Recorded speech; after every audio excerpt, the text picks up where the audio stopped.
अस्सलामुअलैकुम रहमतुल्लाहि व बरकातुहू। रोज़े की हालत में बीवी से हम बिस्तरी करना, क्या इससे रोज़ा टूट जाएगा या नहीं टूटेगा? नंबर 2, क्या रोज़े की हालत में मियाँ बीवी आपस में सो सकते हैं या नहीं सो सकते? क्या इससे रोज़े पर कोई फ़र्क तो नहीं पड़ेगा? और नंबर 3, क्या रमज़ानुल मुबारक के महीने में बीवी से हम बिस्तरी नहीं कर सकते? क्या इससे हमें कोई गुनाह मिलेगा, यानी हम बिस्तरी करने से कोई गुनाह मिलता है? इन तमाम चीज़ों को इंशाअल्लाह डिटेल से और तफसील से समझेंगे। ये सब बातें आपके काम की हैं, आपके समझने के लिए है। कहीं ऐसा ना हो कि आप ये गलती कर बैठे और आपको इल्म ना हो, पता ना हो और आप गुनाह में मुलव्वस हो जाएं। इसलिए इन तमाम चीज़ों को एक एक करके समझ लीजिए। देखिए, सबसे पहले रमज़ानुल मुबारक में जो रातें हैं वो अल्लाह ने हलाल कर रखी है। जितने भी जायज़ और हलाल काम हैं वो तमाम रमज़ानुल मुबारक की रातों में किए जा सकते हैं। दिन में अल्लाह ने पाबंदी रखी है कि जिनका रोज़ा है वो हलाल चीज़ों से भी रुके रहे, जैसे खाने से, पीने से, जिमा करने से, इन तमाम कामों से रुके रहे। लेकिन रमज़ानुल मुबारक की जो रातें हैं वो अल्लाह ने हलाल रखी हैं। आप खा सकते हैं, पी सकते हैं, सो सकते हैं और इसी तरीके से जितने भी जायज़ काम हैं, हलाल काम हैं, वो तमाम के तमाम आप कर सकते हैं, कोई गुनाह नहीं है। ठीक है, ये बात आपको क्लियर समझ में आ गई। बहुत से लोग आपको कुछ के कुछ बतला देते हैं जिसकी वजह से आप उलझन में पड़ जाते हैं और आप क्लियर नहीं कर पाते कि अब हमें क्या करना है। तो रमज़ानुल मुबारक की जो रातें हैं उसमें आप हर हलाल और हर जायज़ काम कर सकते हैं। ठीक है। नंबर 2, क्या रोज़े की हालत में अगर किसी ने हम बिस्तरी कर ली है तो फिर उसके रोज़े का क्या हुक्म है? अब देखिए, अगर दोनों मियाँ बीवी रोज़े की हालत में हैं और उन दोनों से गलती हो गई है तो अब यहाँ पर दो बातें हमें समझना है। नंबर 1, अगर उनको यानी दोनों को रोज़े का इल्म नहीं है, यानी पता ही नहीं है कि हमारा रोज़ा भी है जबकि रोज़े की हालत में है, यानी रोज़ा बिल्कुल भूल चुके हैं और उनको याद ही नहीं है कि हमारा रोज़ा है, बिल्कुल जहन में, गुमान में, दिल में, ख़याल में बिल्कुल भी नहीं है कि हमारा रोज़ा है। ठीक है। तो अगर इस पोजीशन में और इस हालत में दोनों से गलती हुई है, दोनों से गलती हो गई है और दोनों ने हम इस तरीके कर ली है, तो इस सूरत में रोज़ा नहीं टूटेगा, इसलिए कि ये भूल से उनसे गलती हुई है और ये माफ़ है। नंबर 2, दोनों को रोज़ा याद था और दोनों का रोज़ा था या दोनों में से एक का रोज़ा था और रोज़ा याद है कि मेरा रोज़ा भी है, उसके जहन में भी है, लेकिन ख्वाहिशात नफसानी उसके ऊपर गालिब आ गई और दोनों से बर्दाश्त ना हो सका और दोनों ने हम इस तरीके कर ली है, तो इस सूरत में दोनों का रोज़ा टूट जाएगा। अगर दोनों का है, अगर एक का रोज़ा है तो एक का रोज़ा टूट जाएगा क्योंकि उसने रखा है।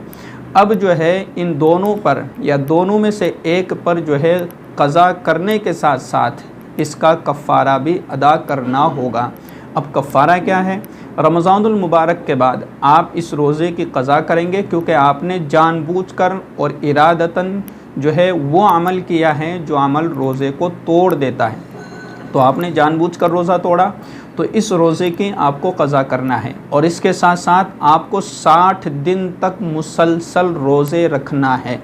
अगर आपने एक भी रोज़ा बीच में छोड़ दिया है, एक भी रोज़ा, मिसाल के तौर पर आपने 20 रोज़े रखे लेकिन फिर 21वां रोज़ा आपने छोड़ दिया, फिर 22 से आप रख रहे, तो आपने जो रोज़ा छोड़ा है उसके बाद 22वें से आपको शुरू से गिनना पड़ेगा वापस, यानी शुरू से आपको रोज़ा रखना है। अव्वल से लेकर 40 तक, 1 से 40 तक आपको मुकम्मल ऐसे रोज़े रखने हैं कि आपकी बिल्कुल भी एक भी नागा 40 दिन के दरमियान में ना रहे।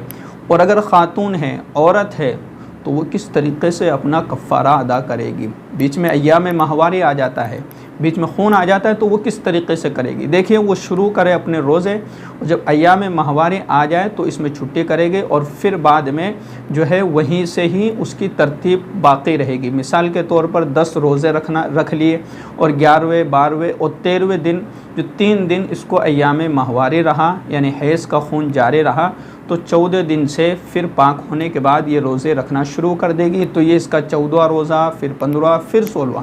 लेकिन अगर ये औरत भी अगर बग़ैर किसी उज़्र के रोज़ा छोड़ देगी, वापस जो है शुरू से इसको रोज़ा रखना पड़ेगा।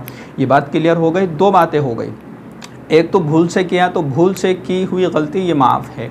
नंबर 2, अगर जानबूझ करके और कस्दन इरादतन हम बिस्तरी की है तो इस सूरत में रोज़ा टूट जाएगा दोनों का रोज़ा है तो, और अगर एक का रोज़ा है तो टूट जाएगा, उसको क़ज़ा करनी है, उसका कफ़ारा भी देना है।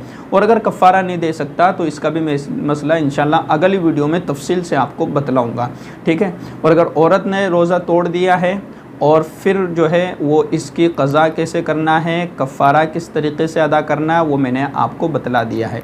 अच्छा, तीसरा जो सवाल था और जो तीसरा जो मसला था वो ये है, क्या रोज़े की हालत में दोनों मियाँ बीवी आपस में सो सकते हैं। देखिए, अगर हमें अपने नफ्स पर और हम अपनी ज़ात पर कंट्रोल कर सकते हैं, हम अपने नफ्स पर जो है गालिब आ सकते हैं और हम अपने आप को बचा करके रख सकते हैं कि हम जो है इस हालत में कंट्रोल कर पाएंगे, तो फिर आप सो सकते हैं। लेकिन अगर आप कंट्रोल नहीं कर सकते तो फिर बेहतर है कि आप ना सोएं।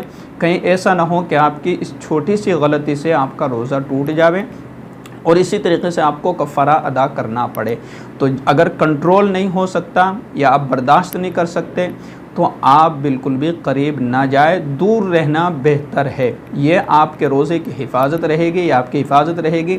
अगर आप करीब जाएंगे और ख्वाहिशात नफसानी अगर गालिब आ गई तो फिर आपका रोज़ा बाकी रहना बड़ा मुश्किल हो जाएगा, फिर रोज़े की क़ज़ा भी करना लाजिम हो जाएगा और फिर कफ़ारा भी अदा करना लाजिम हो जाएगा। तो ये तमाम बातें मैंने आपको समझाई है तफसील के साथ में कि अगर किसी ने रोज़े की हालत में ये गलतियाँ कर ली है तो फिर उनका रोज़ा बाकी रहेगा या नहीं रहेगा, ये चीज़ें आपको समझ में आ गई होगी। और ये बात भी आप जहन में रख लीजिए कि रमज़ानुल मुबारक की रातों में आपके लिए हर जायज़ काम, हर हलाल काम आप कर सकते हैं। इसमें कोई मनादी नहीं है, इसमें कोई रुकावट नहीं है, इसमें कोई मना नहीं है। यह आपके लिए हर काम करना जायज़ और हलाल है। और इसी तरीके से रमज़ानुल मुबारक के ताल्लुक़ से तमाम मसाइल को समझने के लिए इस चैनल को आप सब्सक्राइब कर लीजिए ताकि हर नई आने वाली वीडियो आप तक पहुंच जाए। अस्सलामु अलैकुम वरहमतुल्लाहि वबरकातुहू।